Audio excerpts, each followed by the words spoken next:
يا شيخة الشيخات بك عز وفخر، زهراء وفيك المدح ما يبغى دليل. للإنتاج الفني الطيب طبعك والمقام المعتبر، وفيك الكرم والجود يعدل كل ميل.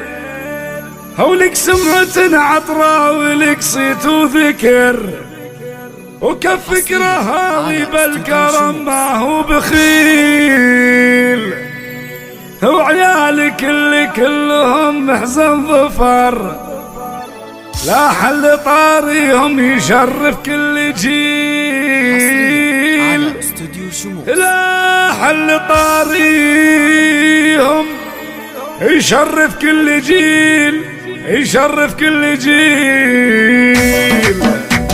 يا شيخة الشيخات بك عز وفخر، زهراء وفيك المدح ما يبغى دليل. يا شيخة الشيخات بك عز وفخر، زهراء وفيك المدح ما يبغى دليل. الطيب طبعك والمقام المعتبر، وفيك الكرم والجود يعدل كل ميل. ولك سمعة عطرة ولك صيت وذكر، وكفك رهاوي بالكرم ما هو بخيل. وعيالك اللي كلهم محزن ظفر، لحل طاريهم يشرف كل جيل، كل جيل. انس ولد شيخ على عز وفخر، حر تعلى بس ما نجمة سهل. وانجال لزومه هدته هدت صقر، وله فزعه تخلص عميل من عميل. وملك لياطة كما نور القمر، والشعر فوق امتانها سبي بخير. مزيونه في وصفها حر البشار، والموت في سلهامة الرمش الظليل. وهادي سمو الزين والحسن انتثر، والخد براق سراب صافي ليل. وطبة الميدان تلفح بالشعر، سبحان خالق زينها ما له مثيل. يا شيخة الشيخات بك عز وفخر، زهراء وفيك المدح ما يبغى دليل. الطيب طبعك والمقام المعتبر، وفيك الكرم والجود يعدل كل ميل. ولك سمعة عطرة ولك صيت وذكر، وكفك رهاوي بالكرم ما هو بخيل. وعيالك اللي كلهم محزن ظفر، لحل طاريهم يشرف كل جيل، كل جيل. انس ولد شيخ على عز وفخر، حر تعلى بس ما نجمة سهل. وانجال لزومه هدته هدت صقر، وله فزعه تخلص عميل من عميل. وملك لياطة كما نور القمر، والشعر فوق امتانها سفي بخيل. مزيونه في وصفها حر البشار، والموت في سلهامة الرمش الظليل. وهادي سمو الزين والحسن انتثر، والخد براق سراب صافي ليل. وطبة الميدان تلفح بالشعر، سبحان خالق